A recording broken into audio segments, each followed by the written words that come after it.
नमस्कार प्यारे बच्चों साथियों। बोला मजबूत दिमाग जो होते हैं वे हमेशा विचारों पर चर्चा करते हैं। औसत दिमाग होते हैं वो घटनाओं पर चर्चा करते हैं, और जो कमजोर दिमाग होते हैं वे हमेशा लोगों पर चर्चा करते हैं।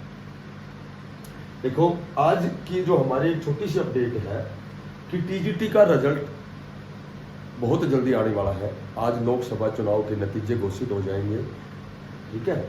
और आज शाम 5 बजे बाद कुछ घंटों बाद आपका रिजल्ट घोषित हो जाएगा। कल हो जाए, परसों हो जाए, यानी कि 1-2 दिन तक हो जाएगा।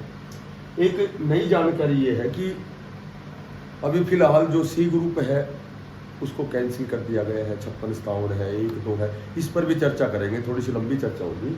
तो टीजीटी की जो है, टीजीटी पर कोई केस नहीं है। टीजीटी की न्यू वैकेंसी 2024 में हर सब्जेक्ट की लगभग अप्रोक्सीमेटली 6000 पद आपके आएंगे।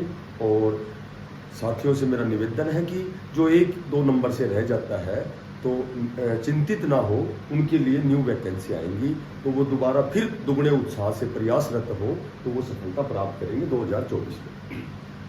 अब हम बात करते हैं टीजीटी इंग्लिश की कट ऑफ। देखो अभी जो रिजल्ट आने वाला है टीजीटी जो इंग्लिश है, इंग्लिश का जो सेफ स्कोर है, वो क्या रहने वाला है। लगभग देखो कट ऑफ जो होती है, कट ऑफ जब हम किसी चीज का कट ऑफ का निर्धारण करते हैं तो उस पर जितनी हम मेहनत करते हैं, उस पर जितना हम काम करते हैं, ठीक है, उतनी उसके नजदीक उसकी स्टिक कट ऑफ को हम निर्धारित कर सकते हैं। तो यहाँ हम बात करते हैं। देखो सबसे पहले तो इसमें वैकेंसी कितनी है, इसमें पद कितने हैं, तो सभी को पता है कि 1751। विशेषकर इंग्लिश वाले जो साथी हैं, भावी अध्यापक हैं, उनको पता है कि डीवी कितने बच्चों का हुआ था, डॉक्यूमेंट्स वेरिफिकेशन, दस्तावेज की जान लगभग ये है 5571। और उसके बाद यदि हम बात करते हैं कि कंपटीशन कितना है इसमें, तो 1/3 है, ठीक है। तो लगभग 1/3 है। 3 में से 1 बच्चे का सिलेक्शन होना है। अच्छा, इसमें जो एक बात और बताता हूँ कि जो इंग्लिश का जो एग्जाम हुआ था उसमें 7 से 8 क्वेश्चनों में त्रुटियां थी। तो जो 7 से 8 क्वेश्चन है ये रिवाइज होंगे। रिवाइज का मतलब ये है कि या तो ये नंबर है सभी को दिए जाएंगे, ठीक है। तो लगभग ये जो 7 से 8 नंबर है ये सभी को दिए जाएंगे। जो क्वेश्चन गलत होता है उसका हमेशा जो स्टूडेंट होता है, कैंडिडेट होता है, हमेशा उसी को फायदा मिलता है। अब हम इसमें बात करते हैं कि पूरे टीजीटी जो प्रकरण है इसमें 2 पार्ट थे, 2 पोर्शन, ठीक है, 2 पोर्शन थे। तो जो पहला था वो तो सब्जेक्ट का था, और जो दूसरा था वो कॉमन, जिसको हम कॉमन कहते हैं। इसमें जीके भी आई है, जीएस भी आई है, ठीक है, साइकोलॉजी भी है, पेडागोजी भी है, मैथ रीजनिंग को छोड़ के लगभग रीजनिंग के भी 1-2 क्वेश्चन आ जाते हैं, वो कॉमनली क्वेश्चन होते हैं, जैसे वो जीके टाइप के होते हैं। तो अब हम बात करें कि इंग्लिश जो विषय होता है, लैंग्वेज जो सब्जेक्ट होती है, देखो ये दोनों चीज़ें अलग अलग होती हैं। एक तो साइंस स्ट्रीम होता है, एक आर्ट स्ट्रीम होता है। तो जिस साथी की रुचि इंग्लिश में होती है तो ये मान लो कि उसका मैथ तो कमज़ोर होता ही होता है, प्लस में उसकी जीके और जीएस भी थोड़ी सी कमज़ोर होती है। देखो मैं ये तो नहीं कहता, कहने को तो जो साइंस के फिजिक्स केमिस्ट्री के जो साथी होते हैं वो आईएएस भी फाइट करते हैं, उनका विषय हिस्ट्री ज्योग्राफी पॉलिटिकल होता है। तो होने को तो कुछ भी हो जाए, लेकिन जब हम कोई चीज़ को औसत में लेते हैं तो इंग्लिश वाला जो कैंडिडेट होता है उसकी जीके और जीएस थोड़ी सी कमज़ोर होती है। तो इंग्लिश यदि बहुत अच्छे नंबर वो लेता है, बहुत अच्छे नंबर इंग्लिश में लेता है, तो वो यहाँ जो कॉमन पेपर होता है उसमें थोड़ा सा डाउन होता है, ठीक है। ये है एवरेज बच्चा। और इंटेलिजेंट बच्चा होता है कि वो 35, 38, 40 तक भी पहुंच जाता है खुद के सब्जेक्ट में, लेकिन वो यहाँ कम कर देता है। फिर जब हम इंग्लिश पे विशेष रुचि लेते हैं, बहुत अच्छी तैयारी करते हैं, तो कहीं कहीं ये पोर्शन थोड़ा सा वीक रहता है, तो यहाँ वो 30 तक पहुँचता है। तो यानी कि 70 नंबर तक, 70 क्वेश्चन तक कैंडिडेट सोल्व कर सकता है, चाहे कितना भी सरल पेपर हो, चाहे मीडियम पेपर हो, या फिर हार्ड में तो कर नहीं सकता। और हार्ड और सिंपल ये तो अलग अलग बातें हैं। 70 यदि क्वेश्चन ठीक करता है तो 0.95 1 क्वेश्चन और ये हो गया 909763, यानी कि वो लगभग 66.5 तक पहुंचता है। कितने में से? 95 में से। तो ये जो 66.5 है ये हाईएस्ट नंबर है। ये जो बहुत अच्छी तैयारी वाला, बहुत सीरियस है, जो ये सोचता है कि मुझे तो ये नौकरी लेनी है, ये टेस्ट नेसेसरी यानी कि जरूरी रूप से मुझे ये एग्जाम फाइट करना है, तो वो ज़्यादा से ज़्यादा 66.5 तक पहुँचता है। क्योंकि वैकेंसी मात्र 3 में से 1 है, सभी बच्चे बराबर के हैं, ठीक है। तो टीजीटी पीजीटी में तो सभी बराबर के होते हैं, जहाँ कंपटीशन की बात होती है वो सभी बराबर लेवल के होते हैं। तो यहाँ जो मैंने निर्धारित की है, देखो जर्नल जो है या EWS है, EWS का 10% कोटा है, ठीक है।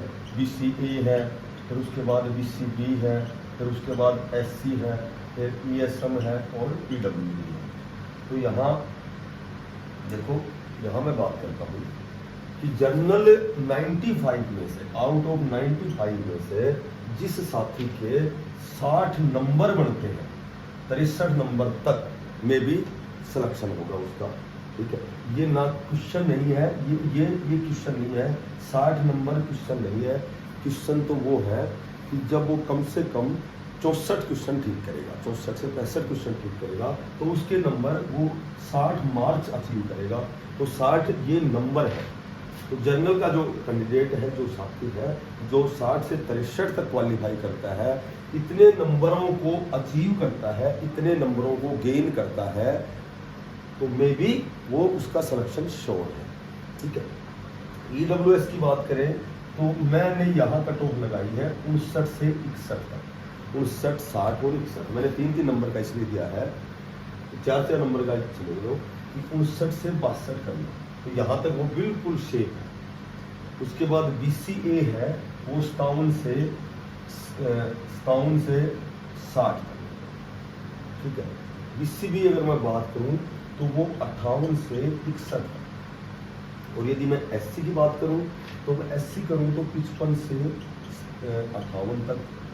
और ESM की एक और कंडीशन है TGT में, यदि ESM की सीट वैकेंट होती है तो उनको जर्नल से फिलअप किया जाएगा, ठीक है। तो ESM जो होता है वो लगभग 14% होता है C और D ग्रुप में, A और B में 5% होता है, PWD मेरे ख्याल से 4% होता है। तो यहाँ सीट बहुत ज़्यादा रहने वाली है ESM की और PWD की। तो ESM को मैं यहाँ मानता हूँ लगभग 50 से 53 तक, और SC को मैं मानता हूँ इंग्लिश में लगभग 52-53 से 56। तो ये मेरे द्वारा बनाई हुई कट ऑफ है, तो लगभग ये कट ऑफ यही रहने वाली है, ठीक है। और बहुत जल्दी आपका रिजल्ट आने वाला है। आज लोकसभा के नतीजे सुनेंगे सब, आज कोई अपडेट बहुत कम बच्चे देखेंगे, क्योंकि आजकल का जो माहौल है वो ज़्यादा से ज़्यादा जो युवा साथी हैं वो राजनीति की तरफ डाइवर्ट हो रहे हैं, ठीक है। तैयारी में मैंने देखा है कि जो हमारा समय था, जो आज का समय है, तैयारी में बहुत भिन्नता आ गई है। बच्चे आजकल बहुत कम तैयारी करते हैं, पर ये जो भावी अध्यापक है ये कहीं कहीं इंटेलिजेंट होते हैं। इन्होंने BEd MA, कई बच्चे, कई साथी जो है वो MPhil PhD तक भी है, नेट भी क्वालिफाई है। पर आजकल चूँकि ये भर्ती में बहुत विलम्ब हुआ है, इसलिए वो परेशान है। तो परेशान मत हो, इंतज़ार आपका ख़त्म होने वाला है, बहुत जल्दी होने वाला है, शीघ्र होने वाला है। कल जो कोर्ट का फैसला आया था उसमें भी जो TGT भर्ती है और HSSC D ग्रुप भर्ती है वो बिल्कुल सेफ है। C ग्रुप का मामला है उसके लिए, और बाकी ऑल ओवर हो सकता है मैं शाम को आज 8 बजे मेरी लाइव क्लास होगी, जब मैं आप सभी से रूबरू होऊंगा और जो भी आपके कन्फ्यूजन है मैं कोशिश करूंगा कि वो मैं दूर करूं। सभी साथियों से मेरा निवेदन है, जो नए बच्चे हैं वो इसको सब्सक्राइब जरूर करें, थोड़ा सा मुझे मोटिवेट करें, लाइक करें, इस क्लास को शेयर करें, ठीक है। और वो कहते हैं कि ऐ परिंदे यूं जमी पर बैठकर आसमान को क्या देखता है, अपने पंखों को खोल, जमाना सिर्फ उड़ान देखता है। तो आपकी जमाना उड़ान देखेगा, आपका परिणाम देखेगा, आपकी सफलता देखेगा। बेस्ट ऑफ लक, धन्यवाद, राम राम।